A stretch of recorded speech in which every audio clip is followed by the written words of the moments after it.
Secondly, you can bleed the right color. You say, what on earth does that mean? Well, a while ago I was traveling from my home up to Denver Airport. It's I-25, we call the parking lot. And I was sitting there still waiting for the traffic to move, and there was a huge van in front of me. And it was just covered with stickers at the back. And so I started to read all the stickers. I soon noticed they were all orange. They all had to do with a certain football team named the Broncos, who tried, to do the Super Bowl and failed. Anyway, all these stickers were there, and one big one said, "If you scratch me, I bleed orange." If you scratch me, I bleed orange. If I scratch you this morning, what color do you bleed? When I was a young Christian, we were a group of guys that used to go out and share our testimonies. And one of them always said this: "I don't want to be like a radish, red on the outside, hard on the inside, and just white. I want to be like a tomato, red on the outside, red all through, and soft and nice." What color do you bleed if I scratch you?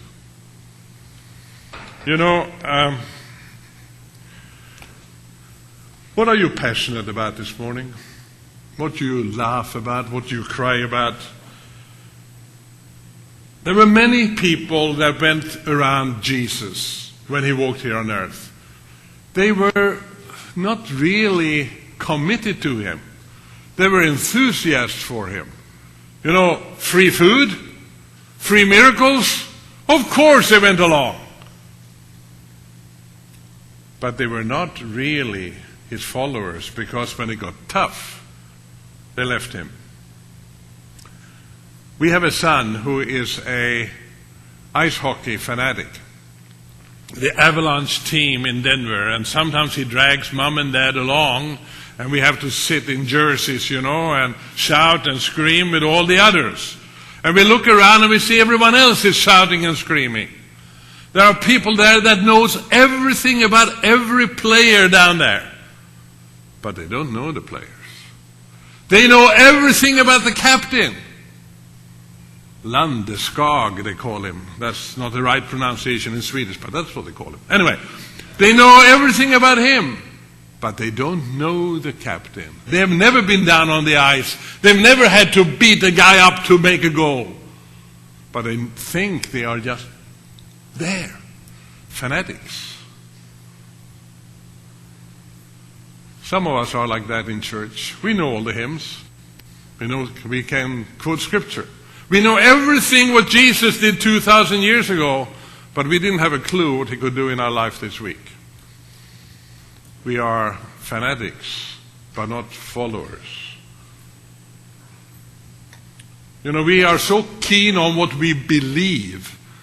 But if you read the Gospels, you find that Jesus said 5 times, "Believe in me." He said 20 times, "Follow me." Not that one is more important than the other, but we have tended to keep on the believing side and not on the following side. What color do you bleed? I've had the privilege to work this last year with 700 churches in India, where the pastor became a believer just in the last 2 years, 3 years. He would be a Hindu or a Buddhist or a Muslim, and someone came to his distant village and shared the gospel and gave him a black book. And contrary to here, he started to tell everyone about his salvation. And suddenly he had a little crowd.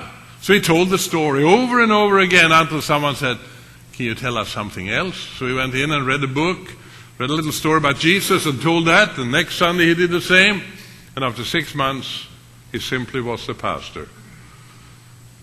And this church started to grow. And then his relatives found out about it. And they started to beat him up and say, "It's time you give up this crazy faith of yours."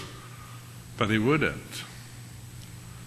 One guy I know, they came and he just twisted his arms until they broke. So now he preaches with twisted arms, because he was a follower, not just an enthusiast. You and I have freedom like nobody's business, and we can bleed the right color for this nation. I can do all things through Christ who strengthens me.